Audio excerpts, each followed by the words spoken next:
long-awaited Ancient Gods Part 2 is finally here. Does it live up to the hype? Well, we're just gonna have to take a look and see. We begin the DLC by starting right where we left off. We have released the Dark Lord, the devil himself, from his prison.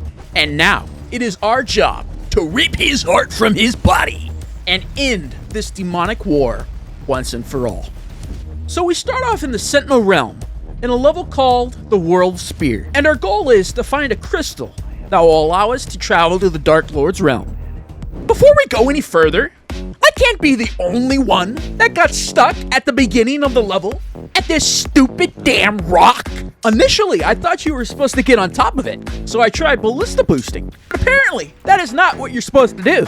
After that didn't work, I tried going around and, nope. So I tried ballista boosting again, and that didn't work. I then tried meat hooking onto this stupid ball thing, with no luck. And then finally, my monkey brain figures out you're just supposed to go around. I can't be the only one that got stuck here, right? Maybe I'm just a Neanderthal, who knows? Anyways, back to the review. After a bit of platforming, we are introduced to the first new enemy, the Screecher. He is a slow-moving demon that will buff all surrounding enemies if you deal any damage to him. And I must say, I'm not a huge fan, since I just like to rip and tear. And they just slow down gameplay a bit, which I'm not really a huge fan of.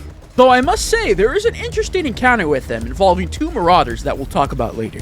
Overall, this level starts off a bit slow, and doesn't go balls to the walls from the get-go like Ancient Gods Part 1. Some of you may like this, some of you may hate this. I, for one, preferred when they threw you right into the deep end in Ancient Gods Part 1. Although I am aware a fair bit of you did think Ancient Gods Part 1 was a little bit too hard.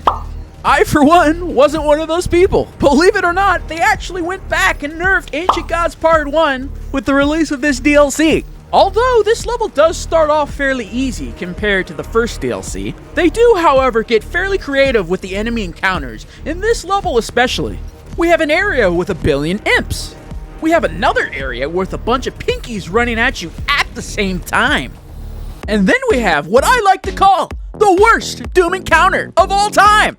Not only do we have a dog dome that they force us to stay in, but guess what? Purple goo comes with it free of charge. Oh, here, have some screechers too that you can't shoot, but I'd shoot them anyways. Oh, you want more? Oh, well, here's a couple of mankibuses for you too. After I died a couple times, I just said F this and cheesed it. Hugo Martin, you cheeky bastard, you knew exactly what you were doing, and I hate you for this. So in this DLC, and in this level particularly, there's a fair amount of platforming. So if you didn't like it in the first DLC or in the base game, I can tell you, you're probably not going to like it in this DLC either. I personally don't understand the hate for the platforming, and actually kind of enjoy it. But hey, I might be a little bit biased, because 3D platformers are actually my other favorite genre. They introduce a new form of platforming with the meat hook, but I don't think it's going to win anybody over who already does not like the platforming. But hey, I think it's pretty fun.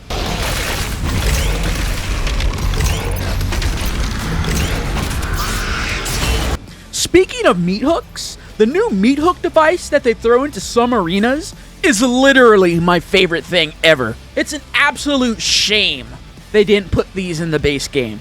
But hey, maybe they'll be in Doom 3. Who knows? Now it's time to talk about the absolute MVP of this DLC. The new weapon, the Sentinel Hammer. It's an AoE attack that briefly stuns all surrounding demons, and it's as fun as hell to use. I can guarantee you, MC Hammer is smiling from his damn grave right now. Hammer time. Well, apparently MC Hammer is still alive, and he's only 50 years old! What the fuck?! So another new enemy introduced is the Armored Baron. And I gotta say, I'm not impressed! He's basically just a tankier version of the Baron with a quick time event. If you hit the Baron's spiked ball when you hear a ping, you'll remove all of his armor. Or you can just brute force the armor off with DPS, like I did most of the time. We didn't need another quick time event demon. We already have the Marauder and we have the Blood Angel. I'm not impressed. And now for the highlight of this level. Doomslayer riding a mother effing dragon, baby! Is it ridiculous? Sure, but it's also epic. So like I said earlier, this level starts off slow, but it picks up near the end. Overall, it's a pretty solid level. On to the next one. Well, let's talk about the soundtrack real quick first. Composed by Andrew Holschult yet again. While I think he did a great job with Ancient Gods Part 1, I think he took a bit of a step backwards with this DLC. That's not to say it's bad by any means. It's just there's no super memorable riff, like in the base game or the first DLC. I'll say this, it's a solid soundtrack, but I wish it was more memorable like the Blood Swamps, or The Only Thing They Fear Is You, from the base game. Also, the game mix was a bit quiet. You could barely hear it at times during heavy combat. It's honestly kind of unfortunate. Level 2, Reclaimed Earth. Now that the Slayer has found the crystal in the World Spear, he must now get to the portal at the center of this UAC facility so he can travel to the Dark Lord's realm and face him mano-a-mano. Right off the bat, we are introduced to yet another new enemy, the Cursed Prowler. And I must say, it's terrible. This might be one of the most poorly designed enemies I have ever seen. If you get hit by its projectile, it completely removes your ability to dash until you kill it. And guess what? Your bullets do no damage while you're cursed. The only way to kill the damn thing is if you melee it. What were they thinking with this?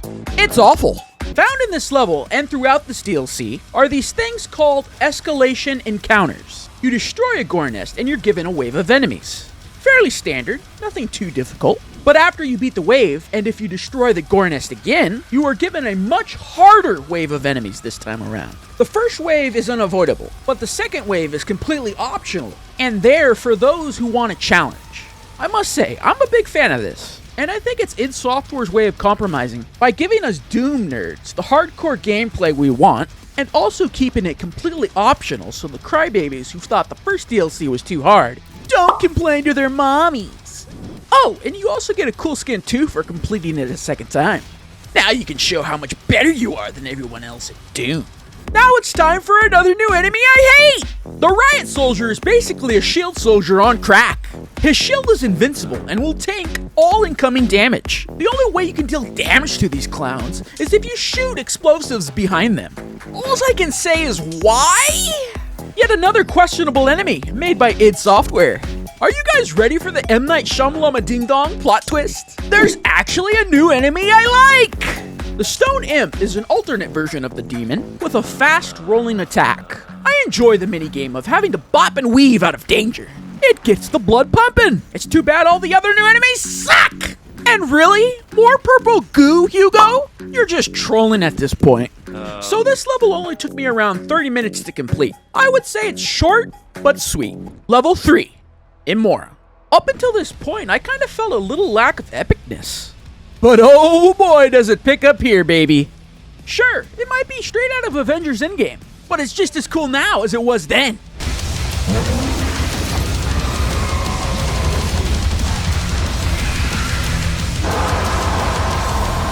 Avengers! Not only is this badassery happening during cutscenes, but it's also happening during effing gameplay. This is what I came for, and I love it! Dragons, baby! If you can't tell by now, I kinda like this level. It's borderline sensory overload for me. I kinda wish there was this much chaos going on throughout the entire DLC, but hey, I'll take what I can get. A 1, a 2, another skin for my collection, boys! And my favorite thing ever, Riot Soldier spam! Gross? At some point in the level, you get shot out of a giant crossbow. Because why not? Sometime after that nonsense happens, we're introduced to the final new enemy of the DLC, the Demonic Troopers. Or what I like to call, target practice. They're an absolute joke of an enemy, and they're basically glorified fodder. I can't say I'm impressed. I will, however, say I'm impressed with this encounter involving 2 marauders and some screechers. Like I said earlier, I'm not a huge fan of screechers since they slow down gameplay, but I would be lying to you if I told you this encounter wasn't an absolute nail-biter. Very creative, very fun. But what the hell is this BS? Sometime after that, the Dark Lord decides to run away like a coward in a ship. So we decide to chase after this punk on a ship of our own. We are then blessed with an absolute banger of a cutscene.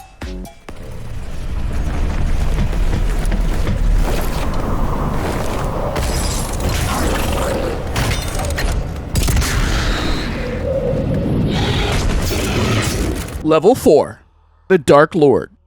This is it, boys! It's time to dance with the devil! Fight! So the battle finally begins! So the easiest way to explain this boss fight is that he's basically a marauder on crack. You get in close, but not too close, to bait out a close-ranged attack. And then when he glows green and you hear a ping, you shoot to stun him. He has a shield, and dogs as well, just like the marauder. Pro tip, make sure you use the hammer right after stunning him to stun him way longer. So my thoughts on this boss fight. Overall, I think they did a pretty solid job. It ain't easy to make a good first-person shooter boss, but honestly, I think they did alright. I honestly respect how they doubled down with all the marauder mechanics with this boss fight, because apparently, a lot of people don't like it. I can honestly already see people triggered in the Steam reviews. He's too much like the Marauder! Shut it! A dev team sticking to their guns? Pretty nice to see once in a while. My final thoughts. This DLC's good. It's very good. But honestly, I don't think it hits the highs that Ancient Gods Part 1 did. For one, I think they bent the knee a little bit and made it a little bit too easy due to the critics of the first DLC. Another downside is it's a little short when compared to the first DLC. Also, the soundtrack was better in Part 1. There!